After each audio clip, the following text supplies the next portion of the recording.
Kazi wenyewe kilomita 1.2 1.2 kilomita kutoka hiyo nyumba kwenda sehemu zote ni lazima kutakuwa na evacuation. Kesho kuanzia saa 12 asubuhi mtu yoyote asikae katika nyumba yake, asiende katika msikiti ulioko karibu na sehemu hiyo, asiende katika skuli ambayo kwamba iko karibu na sehemu hiyo, madrasa, watu wasiende makazini. Kilomita 1.2 inamaanisha ni kuanzia hapa kwenda mpaka Markiti, kuanzia hapa kwenda mpaka sehemu ya Pakistani, kuanzia hapa upande huu mwingine nafika mpaka sehemu ya City Blue kwa sababu ya bahari.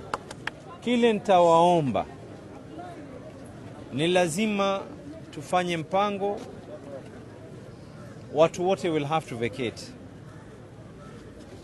Hii haitodhuru nyumba yako, lakini ule mtikiso ambao kwamba utakaokuweko utasababisha athari ya masikio yako.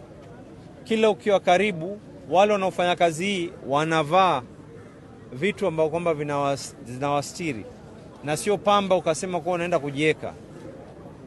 Pili, lile vumbi litakalotoka, haswa mtu mwenye mtoto, mtu mzima, litaanza kudhuru mapafu yenu.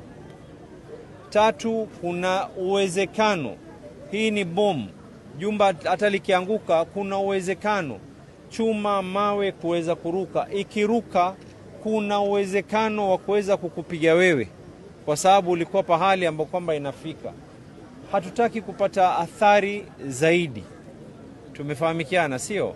So 1.2 kilometers, the chiefs, wazee wa mitaa, community health promoters wataanza kuzunguka door to door na kuambia watu wote ya kwa kuanzia saa 12 we want no one in the houses.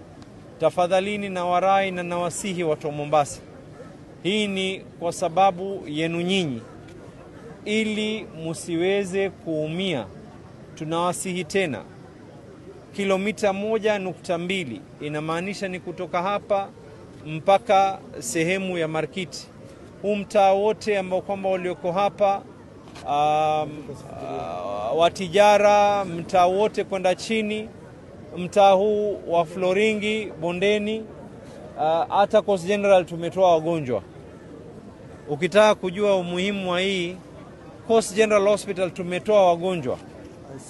Wale wagonjwa walolazwa katika ICU pia leo wanatolewa, wanapelekwa katika ICUs nyingine.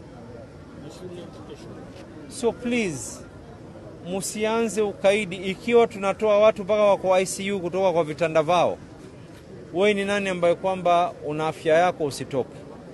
Don't run towards the blast. Tatizo jingine ni watu wetu wataanza kukimbia pali kuna sauti, ndio tunajipeleka. Please do not do that. Tumeelewana mpaka hapo eh? Tomorrow this whole area there'll be no school, there'll be no madrasa. Swala panapo majaliwa, swala itakaoswaliwa iwe ni swala ya alasiri, na hii ni kwa sababu ya watu wetu, usalama wao. Tumefahamikiana mpaka hapo eh? Na sio lazima ukitoka uanze kubebana na mativi. Nyumba haitoumia. Tafadhalini mkitoka, madirisha, haswa nyumba zilioko juu, madirisha yote yawe wazi, ndio ile effect ya ule upepo ukipiga iingie upande mmoja itoke upande wa pili. Asanteni.